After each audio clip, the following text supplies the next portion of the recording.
그 안에는 복 주시기를 원합니다. 그것이 믿음의 사람 보아스의 인사법이었습니다. 그러므로 보아스는 사람을 만날 때마다 그는 말하기를 하나님이 함께 하시기를 원합니다 하고 인사를 말한 것입니다. 그래서 내 믿음의 사람 보아스의 그 인사를 들었을 때 그 하나님의 복 주시기를 원합니다 하고서 화답을 했다는 것입니다. 우리도 보아스의 믿음의 인사를 서로 가는 사람들이 되었으면 좋겠습니다. 우리 주제를 이름으로 같이 읽겠습니다. 시작. 병 고치는 병 고치 받는 믿음이라는 주제로서 은혜를 나누고자 합니다. 이 본문도 우리 믿음으로 합독하겠습니다. 마음에 철로만 양약이라도 심령의 근심은 뼈를 마르게 하느니라. 아멘. 사람들은 누구나 건강하기를 원한다는 것입니다. 그러나 자기가 떳하지 않게 질병으로서 고통 고생하는 사람들이 너무나 많다고 하는 것입니다. 그러면 이제 병은 여러 병이 있지만 이제 이 두 종류의 병을 우리가 생각할 수가 있습니다. 또 육체의 병이 있고 마음의 병이라고 하는 것입니다. 그래서 때로는 육체의 병으로도 심한 고생을 하고 극단한 선택을 하는 사람들이 간혹 있지만은 그러나 마음의 병은 육신의 병보다도 더 무서워서 마음의 병으로 말미암아 사상하는 사람들이 그렇게 많다라고 하는 것입니다. 그러면 하나님께서는 우리 인생을 사랑하셔서 모든 사람의 마음과 육체의 병을 하나님을 말미암아 치료받는 건강한 삶을 살아가기를 원하시는 하나님 앞에 믿음으로 나아가는 서로가 되시기를 주의 이름으로 축원합니다. 이제 의학계에서는 말하기를 마음의 병과 육신의 병 두 면에 관해서 또 동아일보를 통해서 그 기사를 이제 생각해 보면은 암의 65%가 이 마음의 스트레스로부터 온다라고 알고 있습니다. 또 심장병은 78%가 스트레스로부터 온다라고 하는 것입니다. 그리고 또 독사는 독이 머리에 있기 때문에 독사 한 마리에 있는 독이 사람을 36명은 죽일 수 있는 독이 독사 한 마리에게 있다고 합니다. 그런데 사람을 극도로 화를 나게 만들어서 1시간 극도로 화를 낸 그 사람의 입김과 콧김을 이제 액체 만들어서 독사한테 먹였더니 독사가 급사했더라라고 하는 것입니다. 그래서 마음의 스트레스, 마음의 분노가 얼마나 하나님의 말씀처럼 온 뼈를 썩게 하는 고통의 도격이 되는가 하는 것을 성경은 말해주고 있다고 하는 것입니다. 그러므로 이제 본문의 말씀은 하나님은 4,000년 전에 하나님께서 이제 말씀하시기를 이제 마음의 철거함은 양장이라 마음의 근심은 뼈를 마르게 한다라고 해서 이제 하나님의 말씀을 주고 계시는 겁니다. 그러므로 오늘날에는 이 대학교에도 대학교마다 그런 건 아니지만 웃음치료학과가 있는 대학교들이 많다고 하는 것입니다. 그래서 의학으로도 웃음과 마음의 즐거움이 병을 치료한다라고 하는 것입니다. 그래서 우리 청춘행복학교, 우리 교회 이 학교가 그렇게 인기가 있고 사람들이 또 택시를 타고 여기저기에서도 오고 그래서 코로나 때문에 3년 동안 국계문이 닫혔다가 이제 문을 연 지가 이제 2주 정도 된다고 하는 것입니다. 그래서 이제 그러면 하나님의 말씀처럼 우리가 마음의 즐거움이 우리의 그 양약이 되는 것에 대해서 그래서 정인이 항상 앉아 있으니까 더 좋겠습니다. 한정대 목사님 언니가 이름이 어떻게 되세요? 키 작은 한순분. 지금 전세가 어떻게 되셨어요? 지금 90. 그러면 코로나 이전이었으니까 80대 후반이었습니다. 그리고는 이제 조카가 평균 클리닉 원장이기 때문에 무릎이 아프던가 허리가 아프던가 하면 이제 고모님 전혀 돈은 신경 쓰지 말고 오기만 하셔서 주사 맞고 치료를 하시라고 해서 이제 무릎 아픈 거, 허리 아픈 거 자주 주사 맞고 치료를 다녔던 겁니다. 그래도 주사기가 떨어지면 또 아프고, 주사기가 떨어지면 또 아프고 그랬다가 이제 이 행복학교를 빠짐없이 참석을 하시다가 우리가 그때는 이제 토요일날 했었는데 이번에 내가 여기에 오면서 내 무릎과 허리 아픈 것이 나섰다. 그래서 앞에 나와서 이제 간증을 하셨던 분인데 그렇게 80도 구간의 허리와 무릎이 내가 병원에 가서도 그렇게 온전치 않았는데 여기 와서 이제 청정 행복학교에 와서 내가 마음껏 웃고 마음껏 마음으로부터 행복을 경험합니다. 내 허리와 나의 다리가 건강해졌다, 아프지 않다라고 해서 나와서 덩실덩실 절구했던 그 모습을 이제 생각하게 되는 것입니다. 그러므로 사람들은 또 마음의 철공을 원함으로 내가 돈을 들여서라도 내가 노력을 해서라도 웃음과 즐거움을 주는 것을 찾고 있다고 하는 것입니다. 그래서 한때는 이 노래가 참 유명했습니다. 술 마시고 노래하고 춤을 춰봐도 가슴에는 하나 가득 슬픔뿐이네.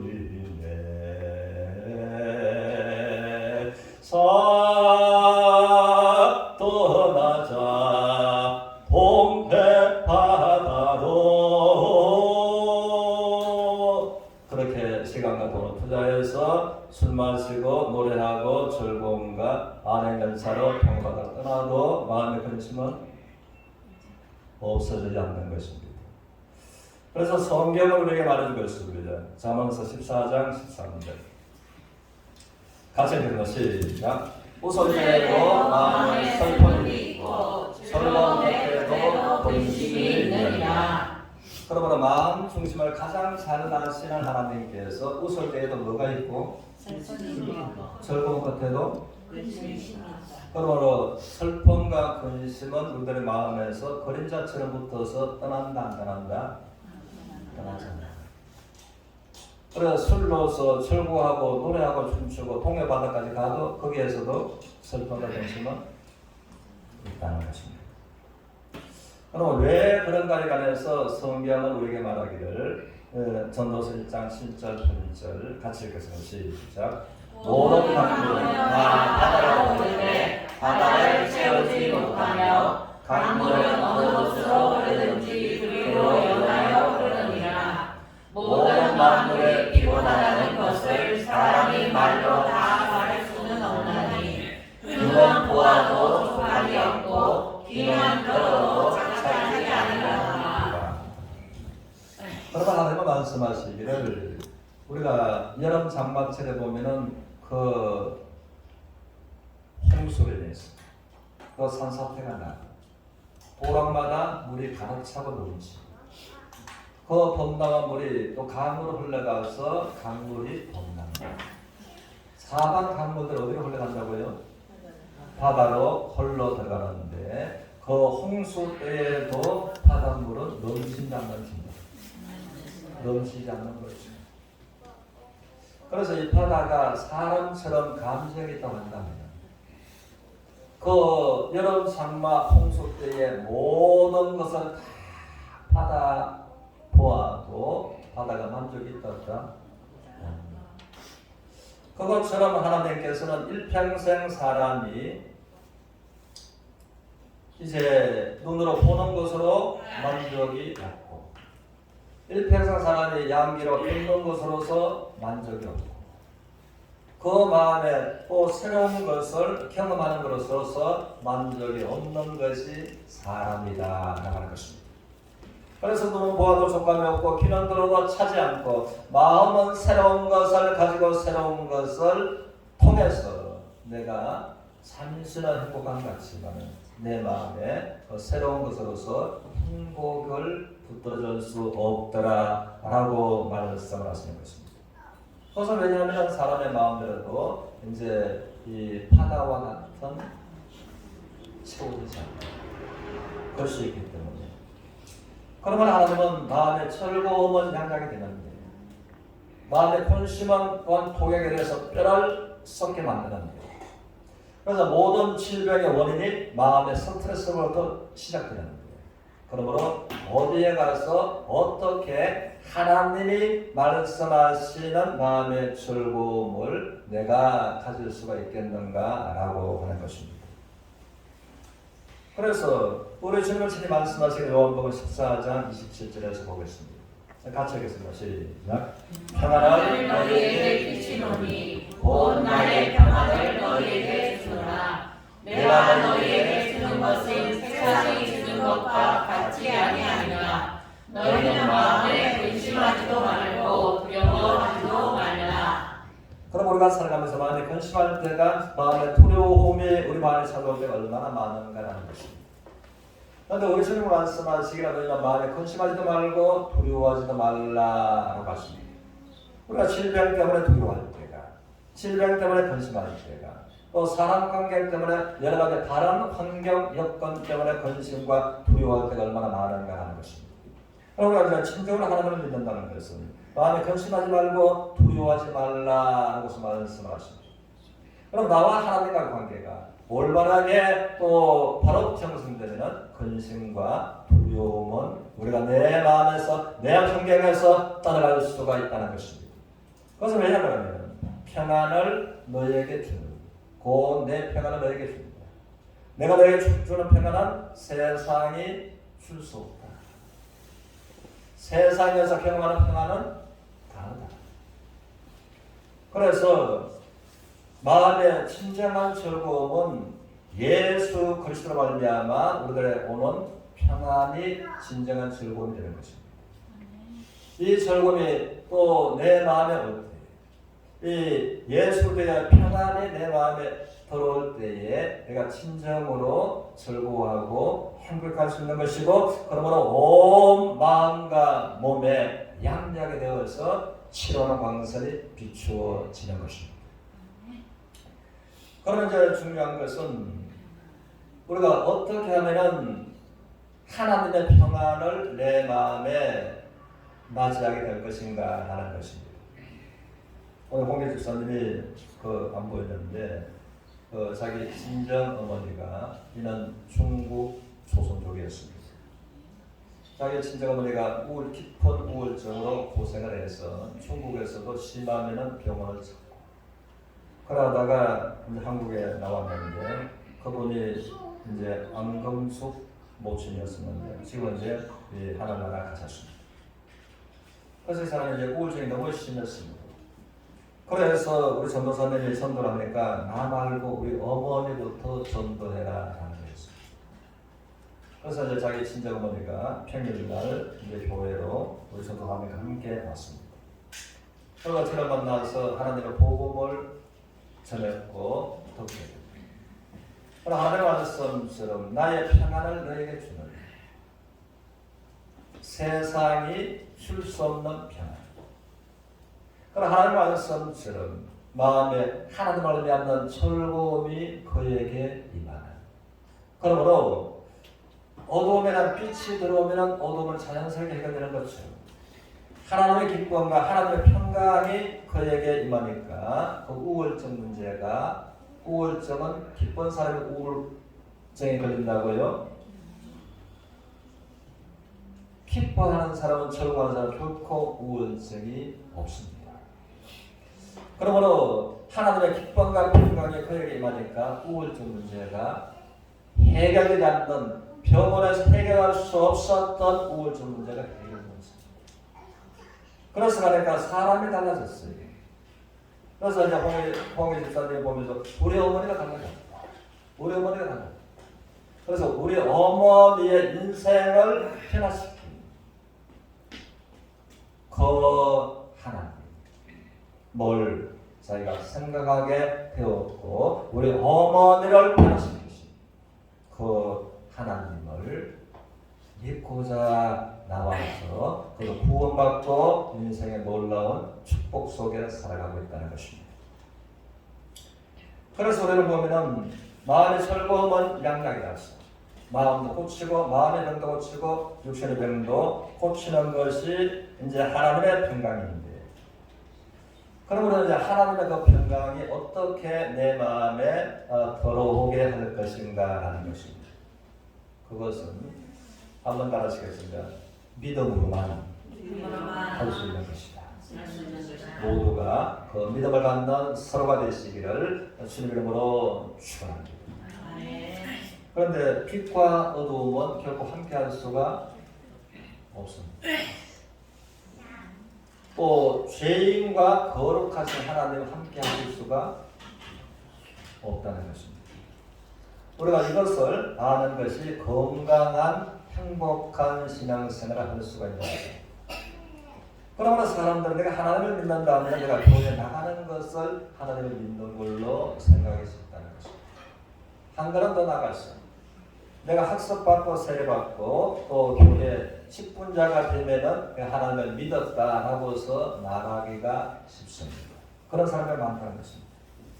그러나 내가 또 세례교인이 됐다 할지라도 교회 등록을 했다 할지라도 직분자가 됐다 할지라도 내 마음에 하나님 앞에 어두움이 가득한 사람들이 있다는 것입니다. 그리고 성경에서 이 어두움을 성경은 죄를 어두움이라고서 말하는 것입니다. 그러므로 이제 거룩하신 하나님과 내가 죄가 있다면 죄가 있으면 죄인이잖아요. 거룩하신 하나님과 죄인은 결코 함께할 수가 없습니다. 이 세상에서도 빛과 어둠은 결코 함께할 수가 없는 거죠. 그래서 하나님 우리들을 사랑하셨어요. 우리와 함께 하시기를 원하시는 하나님. 그러나 하나님께서는 거룩과 죄와 함께 할 수가 없으므로 우리의 죄를 해결해 주시고자 오신 분이 독생자 예수 그리스도다라고 하는 것입니다. 우리 요한복음 1장 12절을 보겠습니다.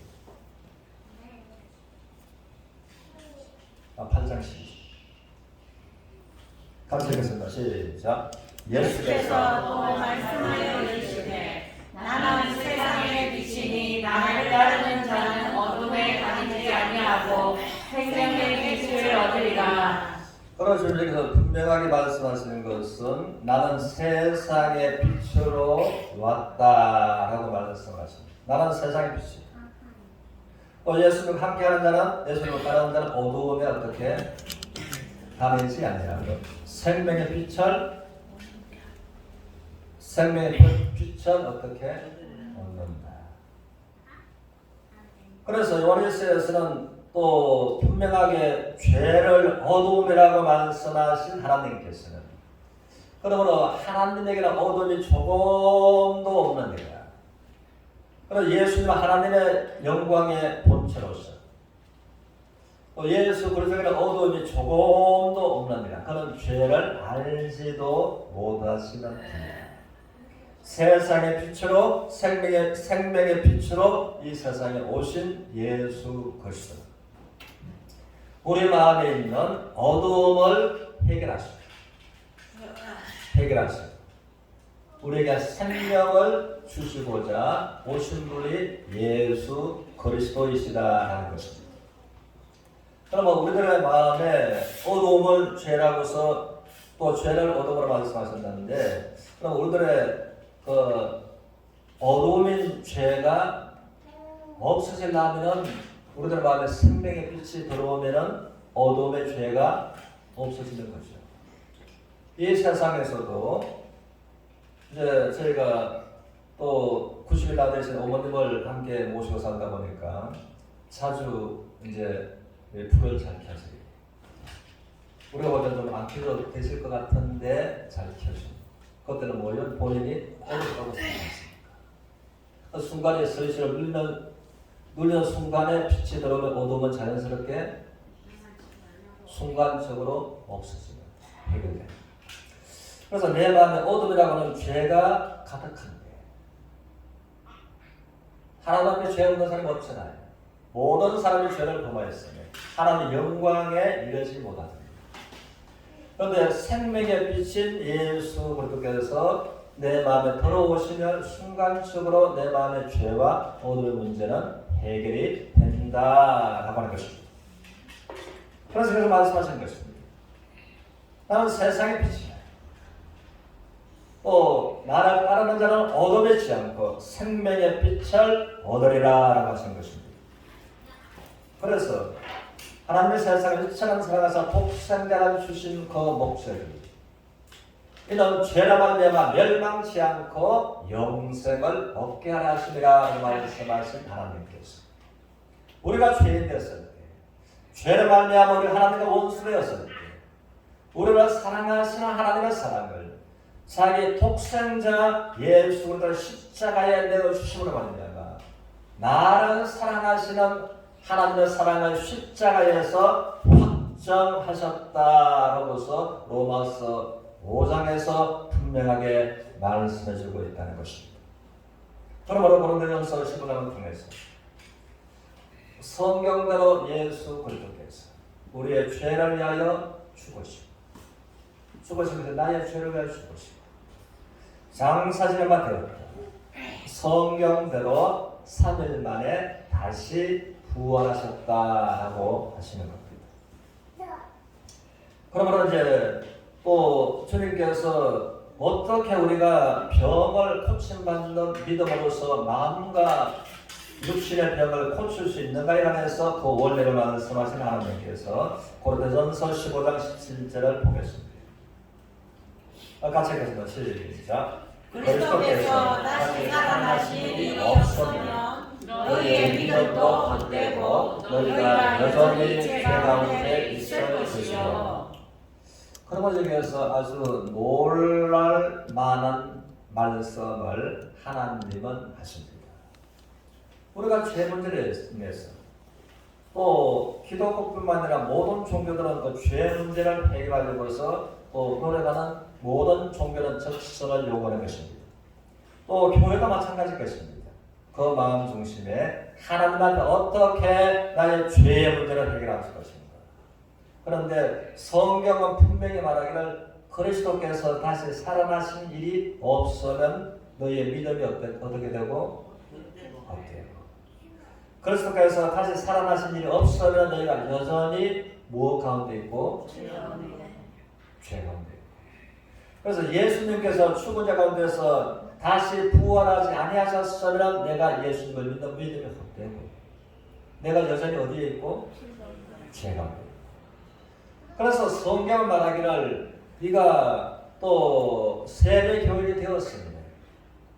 네가 집사가 되면 너희 믿음이 참되고 네가 죄 가운데 있지 않고 그렇게 말씀하시나요? 오직 그리스도께서 다시 부활하지 아니하셨으면 너희 믿음이 헛되고 네가 여전하게 죄 가운데 있다라고 하신 겁니다. 그러므로 하나님은 또 예수 그리스도 죽은 자 가운데서 부활케 하심으로 말미암아 로마서 1장 4절을 통해서 예수님께서는 죽은 자 가운데서 부활하심으로 말미암아 그 능력으로 하나님의 아들 되셨음을 스스로 선포하셨다. 그러면 예수님께서 죽었다가 3일 만에 부활하신 것은 역사적 사실이 맞나요? 안 맞나요? 맞으면 성경대로 한다면 예수님께서 죽은 자 가운데 부활하셨으면 우리의 죄가 해결됐나요? 안 됐나요? 그런데 나는 죄인이자. 나는 죄인이자. 무언가 문제가 있다는 거죠. 그래서 이것을 왜 그렇게 말씀하시는가 하면은 예수님께서 죽은 자 가운데서 다시 부활하지 아니하셨으나 너희가 여전히 죄 가운데 있다. 예수님은 부활하셨다 하셨다? 부활하셨습니다. 부활하셨을 때 예수님은 십자가 상처를 가지고 부활하셨나요? 상처 없이 부활하셨나요? 상처를 가지고 부활하셨지요. 도마에게 떠나와서 나의 그 못자국을 만져보고 창자국에 너의 손가락을 넣어보라. 그 십자가의 상처를 가지고 부활하십니다. 그럼 그 상처가 무엇을 말하는가라고 하는 것입니다. 그래서 로마서 4장 25절을 통해서는 예수님의 범죄함을 해결하시려고 십자가에서 죽으셨고 우리를 어렵다 하시기 위해서 죽은 자 가운데서 다시 살아나셨다. 그래서 이 사실을 또 이사야는 예수님께서 오시기 700년 전에 예언하던 선지자였습니다. 그래서 이사야서 53장을 메시아 고난의 예언서다라고 말하는 것입니다. 한번 따라쓰겠습니다. 그가 찔림은 우리 허물 때문에 찔리셨고 그가 상하심은 우리의 죄악 때문에 상하셨습니다. 그러므로 이사야는 하나님으로 말미암아 이제는 또 감동을 받았어. 하나님께서 그의 영안을 열어주셨어요. 또 장차 오셔서 한 분이 그가 온몸이 찔리는데 자기의 허물 문제가 순간적으로 해결되는 것을 봤던 것입니다. 그래서 그는 너무나 놀랐습니다. 저분이 누구신데 저분이 온몸이 찔리시는데 나의 허물이 하나님 앞에 순식간에 해결돼요. 그리고 그의 온몸이 상하시는데 나의 죄의 문제가 하나님 앞에 순간적으로 없어져요. 그래서 너무나 충격을 받았어. 제가 누구시오? 제가 누구시길래 제가 찔리는데 나의 허물 문제가 제가 온몸이 채찍에 맞아서 온몸이 상하고 찢어지고 십자가에서 상하시는데 나의 죄와 허물 문제가 순간적으로 해결돼요. 그래서 이사야는 말을 하기를 우리의 죄가 하나님 앞에 한 구름처럼 많고 여름에 우리의 허물죄가 짙은 안개가 가려서 이제는 이 나이트를 비추고 가도 이 안개를 떨어나가지 못해서 운전을 할 수가 없는 거죠. 거처럼 하나님 앞에 허물과 죄의 문제가 한 구름 같고 짙은 안개처럼 많은 것이 순간적으로 저분이 찔리시는데 저분이 상하시는데 허물과 죄의 문제가 해결되는 그것을 이사야는 보면서 너무나 놀랐어요. 저분이 누구시길래 하나님 앞에서 나의 허물과 나의 죄의 문제가 저분이 찔리고 저분이 상하시는데 나의 죄와 허물이 해결돼요. 그러고 보니까 자기만 그런 줄 알았는데 다른 사람들도 보니까 다른 사람들의 죄와 허물도 통일하게 그분이 상하고 그분이 찔리는데 순간적으로 해결되는 것을 이사야는 보았던 것입니다. 그것이 이사야서 53장인데 그러므로 이제 이해가 됐어. 이것이 이제 예수님께서 오시기 700년 전에 오실 예수님을 바라보고 이사야는 예언을 했던 것입니다. 그리고 이제 700년 후에 오신 예수 그리스도께서 또 십자가에서 온몸이 찔렸고 온몸이 상하심으로 우리의 죄의 문제를 그분은 십자가에서 이사야가 예언한 것처럼 빽빽한 구름이 사라진 것처럼 짙은 안개가 사라진 것처럼 우리의 죄와 우리의 허물 문제를 하나님 앞에서 통달하신 해결하신 예수 그리스도이시다라는 것입니다. 여러분 생명의 빛이고 세상의 빛이신 그분이 나를 사랑하시고 나와 함께 하시기 위해서 먼저 빛과 어둠을 함께 할 수가 없습니다. 거룩하신 하나님과 나 같은 죄인과는 함께 할 수가 없으므로 함께 하시기 위해서 어둠으로 말씀하시는 짙은 안개처럼 빽빽한 구름처럼 모든 우리의 더러운 죄를 십자가에서 온전히 포만하시고 통기서에서 먼 것처럼 옮기시고 그러고 우리의 죄의 문제를 해결해 놓으시고 빛과 빛은 함께 할 수 있다 없다? 빛과 빛은 얼마든지 함께 하다. 하나의 불에다가 두 개의 불이 있으면 더 밝고 여러 개의 불이 모아지면 더 밝고 그래서 우리가 어두운 죄의 문제를 십자가에서 완전하게 해결해 보시고 그리고 십자가의 상처는 우리의 허물과 우리의 죄의 문제를 친히 자신의 몸이 상하시고 찔리심으로 우리의 허물과 죄를 해결하신 유일한 정표가 예수님께서 부활하신 상처다라고 하는 것입니다. 그래서 예수님께서 다시 살아나지 않았으면 너희 믿음이 헛되고 예수님께서 다시 부활하지 않았으면 네가 여전하게 죄 가운데 있는데 그 부활하신 상처가 나의 죄와 나의 허물 문제를 분명하게 해결한 정표다. 다시 말하면 분명하게 해결한 영수증이다. 그 영수증을 부활하신 상처 입은 예수님이 가지고 계시는 겁니다. 그러면 그 영수증을 가지고 계시는 분이 예수님인데 그 영수증은 내가 가져야 되는 것입니다. 여러분들이 영수증 가져야 되는 것입니다.